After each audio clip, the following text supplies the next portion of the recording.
Today, we are diving into the world of global hiring, specifically focused on the immense potential of India as a source for top tier engineering talent and how businesses can effectively build international teams. I think right now it's an interesting point in business and how business is evolving. We're entering this next technological frontier of digital innovation with AI. It's emerging in every facet of business. Building on how Teamleap addresses global hiring challenges, let's dive into the unique GCC model and what sets it apart in the recruitment landscape. GCC stands for Global Capability Center.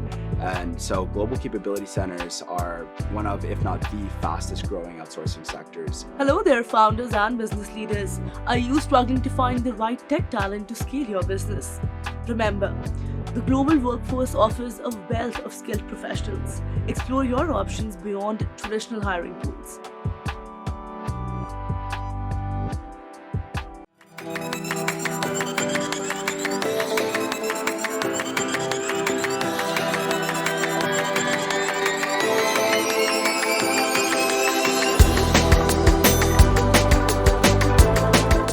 Hi, this is Kripa Anand, and welcome to the CanadianSME Small Business Podcast, where we explore innovative strategies for business growth and talent acquisition.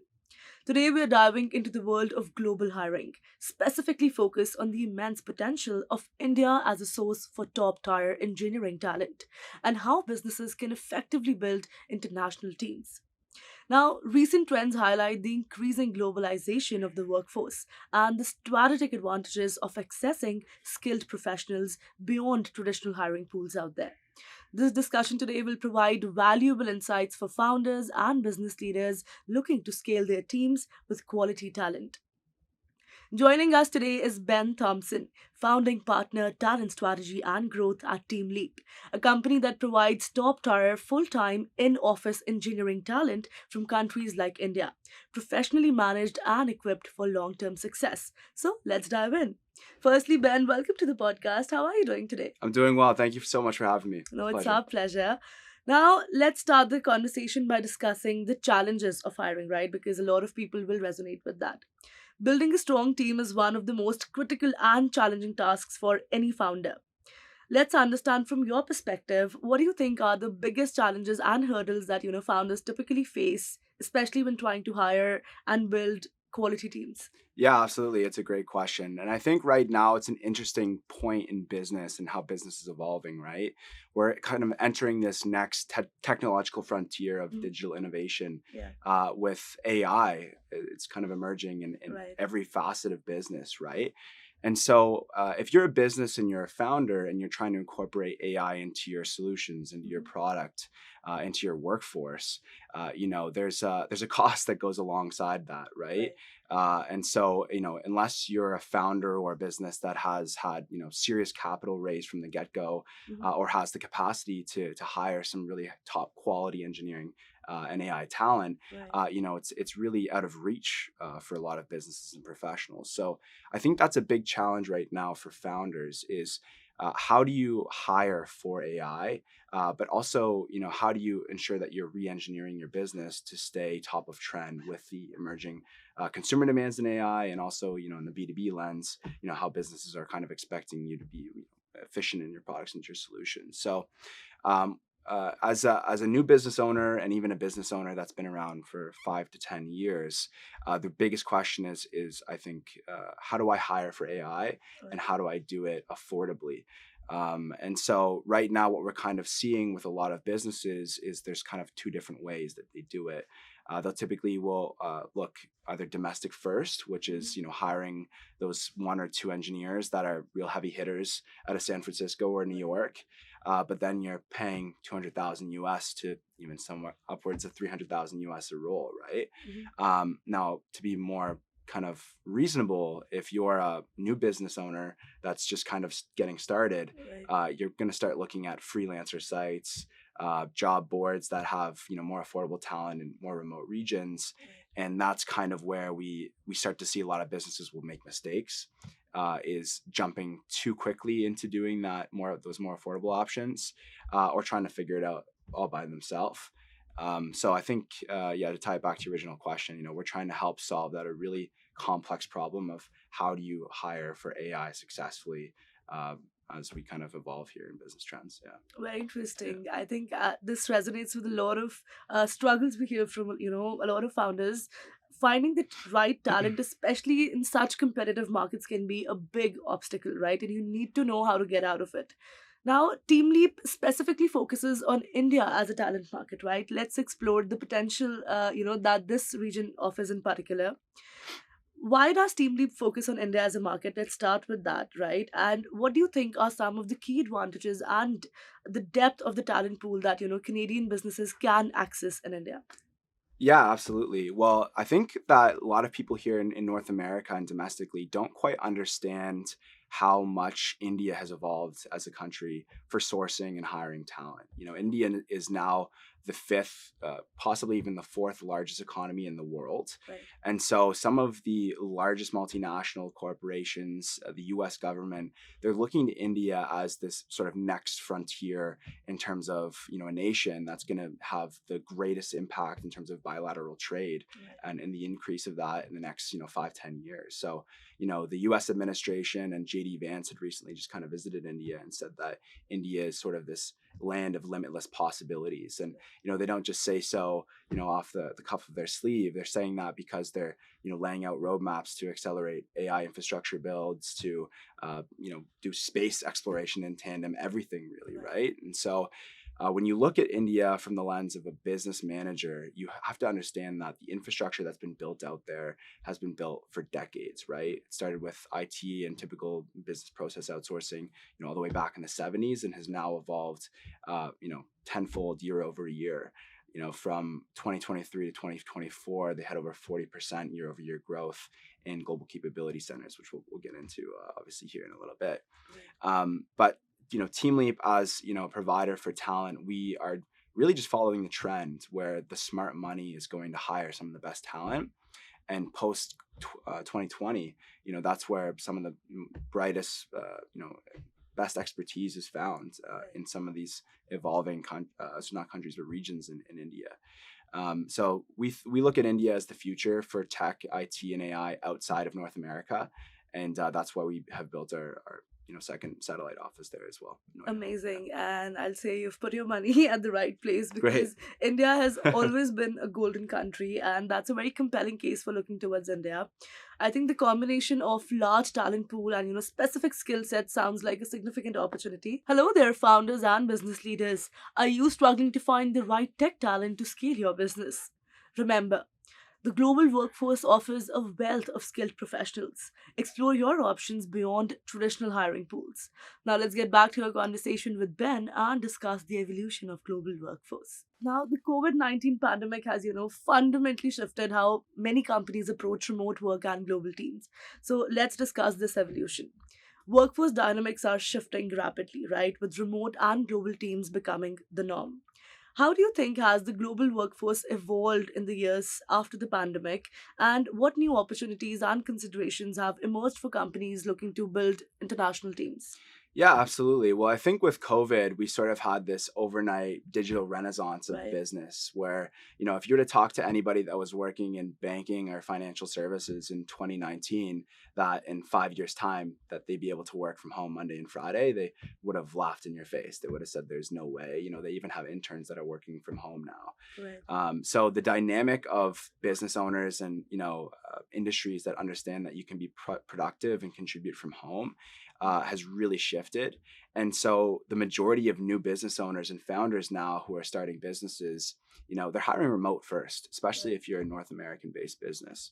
And so, there's an understanding now that you don't need to hire from your own backyard to find quality talent. Now, the issue with this is that when you take the hybrid model or the remote model and you try to scale it in an international lens. Right. So that's kind of what we would see is that, a lot of businesses will look at freelancer sites or typical outsourcers that will hire, talent on the sidelines style approach where they've done the recruitment, they found, quality talent, but Right. that talent is then working from home. They're having issues working from their home offices, the list goes on. Right. So ultimately it's all about being smart with how your strategies and your global hiring strategies, and using a partner who's done it with in the past as well too. Yeah. That's a very insightful look at, the changing dynamics of the global workforce.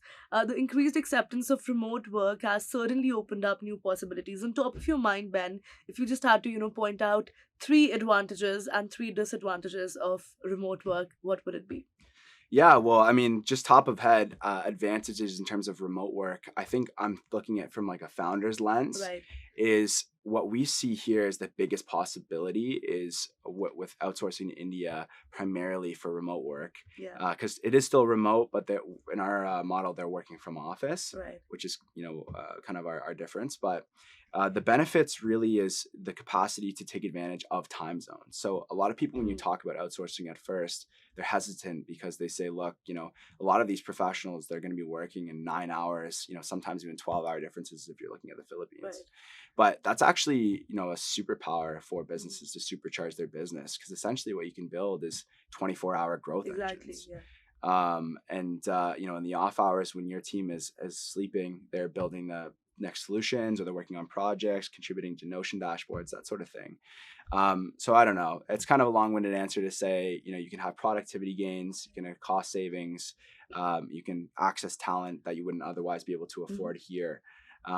And were you looking for three disadvantages? Okay, so disadvantages, I would say, the security. That's one. Hugely important for us at Teamleap as well too, is ensuring that IP is protected. Right. Punctuality. So there's sort of this idea that in international time zones, especially with talent that isn't sort of working full time from an office, is with those large time differences, they're able to moonlight, where they can work multiple jobs. Right. Huge one to look out for. Right. And as well, it comes down to in a lot of these developing nations, what you'll see is that we kind of take for granted the infrastructure that has to do with like fast internet, 5G, that sort of thing. But it's not uncommon for places in India to be without power for all of a sudden for a week, right?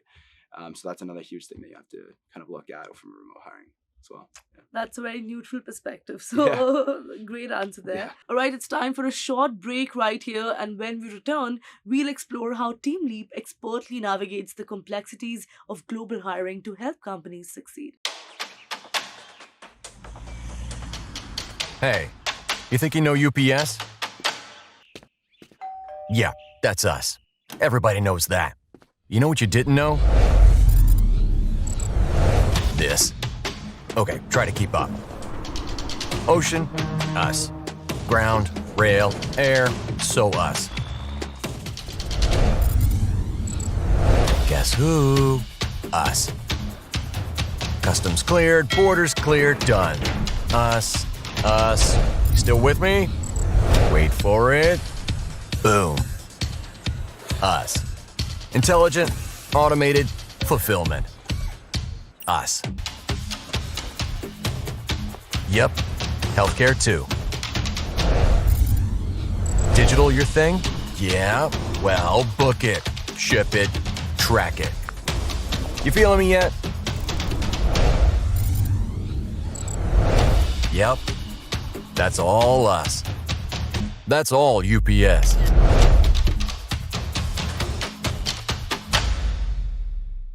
Welcome back, listeners. Now let's continue our conversation with Ben. Now, Ben, hiring talent, across borders present its own unique kind of complexities. What do you think are the biggest challenges and hurdles that you see with global hiring today, and how exactly does Teamleap specifically navigate these complexities to ensure the successful placements for your clients? Yeah, absolutely. I think we hit a few of them there in the last question, Right. but ultimately what it does come down to is, again, tying into like the issues and challenges when you're having somebody working in a different time zone from their own laptops, from home, Right. sharing sensitive IP across a network that isn't secure. Right. You don't really have as much oversight as you would with a domestic hire that's working in the same time zones, right? So that is something that you have to be really keenly aware of, because when you're hiring through freelance sites or other providers that sort of have that talent on the sidelines approach, and Right. the talent is then working from home as mentioned, that's where the issues arise. The other thing that you have to be really careful of is when it comes to salary expectations and turnover. Because when you look at India, for example, you're able to find gold for the price of silver, but the thing is that these the heavy hitters and the ones that are making real contributions are expecting typically 10 to 20% year over year increases in salary. And so, if you don't have that built in within your hiring structure, then you're going to be losing top talent. Right. So there's things like this that will come to mind. So with us, with Teamleap, sort of our biggest differentiator is we've sort of found the winning combination and solution to ensure that talent is really productive in making those gains for your business. So that incorporates having them working full-time from an office that's up to Western standards, full high-speed internet, providing all of the actual equipment and hardware like the laptops, headsets. We actually have a shuttle that will drive them to and from work. So there's quite a lot of traffic, Yes, local traffic. Yes. And so ensuring they're showing up. And then we also have sort of that white glove approach where we have a client success manager here that's ensuring that they're helping you manage the talent and the strategies to hire so effectively. And of course, people that are boots on the ground, like our recruiters, who are actually there, within the talent pools in the communities where, these people are hanging out. And so that's kind of like our all-in-one sort of solution that we're helping other business access. Amazing. Yeah. So you're just making lives easier for everyone out there. Exactly. Right. So that comprehensive approach, to vetting and managing talent seems crucial for mitigating the risks associated with global hiring. Now, building on how Teamleap addresses global hiring challenges, let's dive into their unique GCC model and what sets it apart in the recruitment landscape. Now, you mentioned the concept of a GCC. What exactly is a GCC in the context of Teamleap? Because a lot of listeners might not be familiar with this term. For sure. And what separates Teamleap from the competition in your market and, general recruitment as a whole? Absolutely. It's a great question. So GCC stands for Global Capability Center. And so Global Capability Centers are one of, if not the fastest growing outsourcing sectors in the business world today. Like I had mentioned before, close to 1,600 plus GCCs now. We actually had our recruiting founding partner, Ashutosh, shout out Ashutosh, who was recently at an event in India, and there's now 1,900 plus GCCs. Right. And so that's approximately $60 billion in exported revenue for multinationals in 2024, which is projected to hit over $100 billion by 2030. So, when you look at that in terms of the total landscape of the bilateral trade between the US and India, it's, accounts for roughly 1/4. And so global capability centers really are kind of these international growth engines that are fueling the innovation in tech, IT, AI for the largest companies in the world. So, what we're trying to do with Teamleap is something called GCC as a service. And what this allows businesses to do is those that don't necessarily have the CapEx, the capital expenditure to set up their own global capability center in India, they can use a provider like us to do it. Wow, that sounds like a very, structured and supportive model, offering a higher level of integration and management than traditional remote hiring. Now, to conclude, Ben, let's summarize the key insights for our listeners. So if there's any one piece of final advice you'd like our listeners to leave with, what would it be? I would say ask yourself, what could I do in my business model if I was able to expand productivity gains by 100% or more for 60% of the cost? Be smart with how you're building your hiring models. Right. Don't look at having to hire only within your own backyard. We are a global economy now, so you should hire globally and treat your business in the same sort of manner. No matter your size of business, you could be a mom and pop all the way up to, the NVIDIAs of the world, and every business can take advantage of this. Yeah. Amazing. Before we let you go, Ben, from a founder's perspective, how important do you think intuition is when you're making hiring decisions for your team, especially global hiring when you're not able to meet the person, in reality? Intuition? Yeah. I think it's interesting because intuitively as a founder, what you want to do is ensure that you have as much of a risk-off approach to hiring. So you don't want to take a gamble, and you don't only want to rely on your intuition. You want to rely on pre-vetted talent. And so whether that has to do with where they've worked, the projects they've worked on, or even with Teamleap, when we do like the hacker rank testing with our developers and engineers, you want to ensure that you have some kind of idea of how quality they actually are. And then you can rely on your intuition if you have 2 or 3 that are kind of similar. But yeah, it comes down to culture fit too, right? Right. And that's why we also love India, is because when you're looking at it from like an entrepreneurship mindset, a lot of Indian talent are naturally entrepreneurial minded because they are automatically incorporating AI into their workflow so that they can stay ahead of their peers. So yeah, long-winded answer to say trust your intuition, but Right. trust your better judgment before the pre-vetting.